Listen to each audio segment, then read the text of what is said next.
Welcome in to another episode from the Critics Collective. And today we're going to talk about Carry On, brand new movie, just in time for the holiday season from Netflix. So we're going to talk about that. But before we get into reviewing that movie, I just want to remind you to repost, share this with someone, comment, like, and subscribe so you can find out what's going on and kind of get to know more of what the Critics Collective are up to.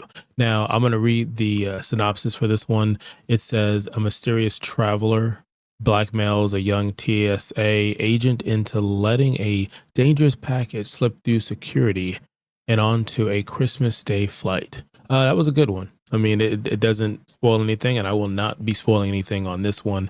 So I'm going to go right into it. My first impressions. I was excited about this movie. The cast that you're dealing with on here, Jason Bateman, you have Taron Egerton. I don't want to butcher his name, but I'm pretty sure I just did.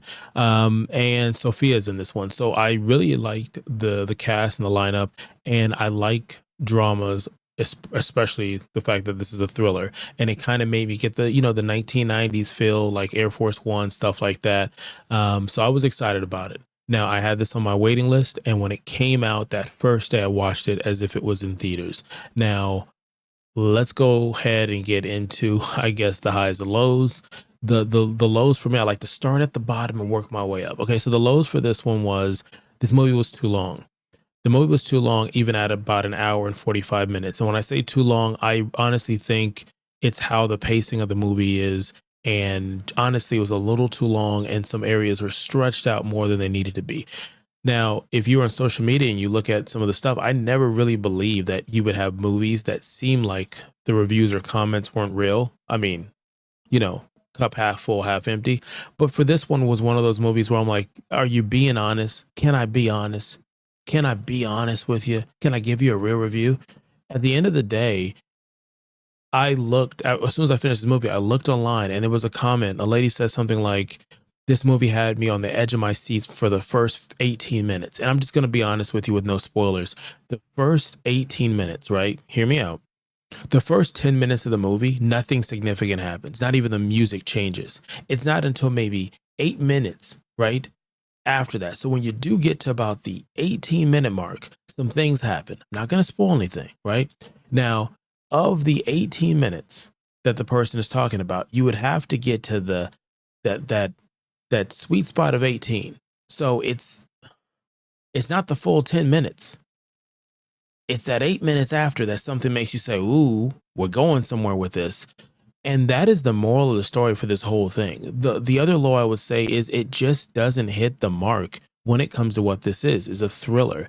It is not Die Hard, maybe Die Hard 3. It's not Speed. It's not John Q. It's not even Ozark. And we've seen Jason portray not necessarily a villain, but someone edgier.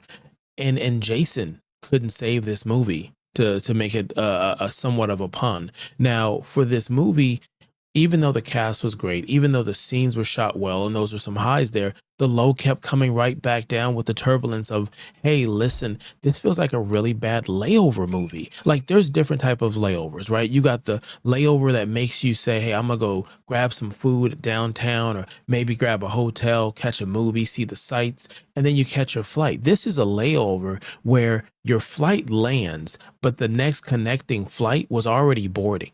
You run like Home Alone 2 down to the other corridor, only to find out, hey, suspenseful, what a twist, you got to run to the other side of the airport, only to find out the flight has been rescheduled. That's just how I feel about this one. Now, you can also, just a sidebar, just a detour and not cancel any flights, you can check out the reviews that we did. We did Wicked, and we also did Moana 2, so check those out. Now, let's get into the ratings. And when you get into the ratings, we have Accolades. I want you to go ahead and take a look at this. Basically, you've got 0 for Venom and movies such, but it goes all the way to a 5. This is the time where you type in what you think this movie is going to be. Now, let us know also, what's the next movie we should watch? Now, this movie here, before I jump into the ratings, was not Die Hard. It wasn't Speed. It wasn't The Panic Room. It wasn't John Q. It wasn't even Inside Man. And that is just being frank and honest. There are a lot of other movies you can watch that have to do with either an airport or even a plane, like Snakes on the Plane, Air Force One, and some others that you're going to get a good Red Eye's another one. Final Destination, the first, that's and that'll get you at the edge of your seat. Now that I'm thinking about it, when someone said the edge of your seat, it could mean two things: edge of your seat, like the thriller, like this is really something, or edge of the seat, it's a toilet. I don't know. I'll let you be the deciding factor in it, but you probably want to hear from me. And even if you don't, I'm going to say that this is a 2. This is the 2. The cast is too good.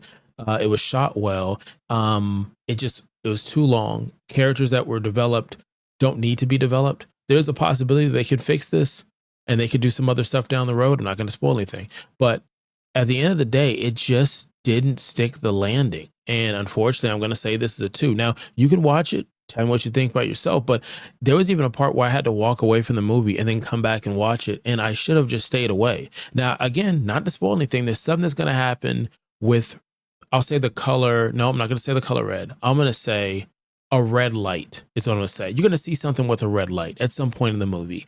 And just that was the constant, it was the nail in the coffin that it kept breaking the setting that they placed us in. And I was saying over and over again, like this could fall apart if this person did this and this person did this, and just natural human interactions. And yet here we are. So once again, thank you for checking out another video from the Critics Collective. Until next time, click allow.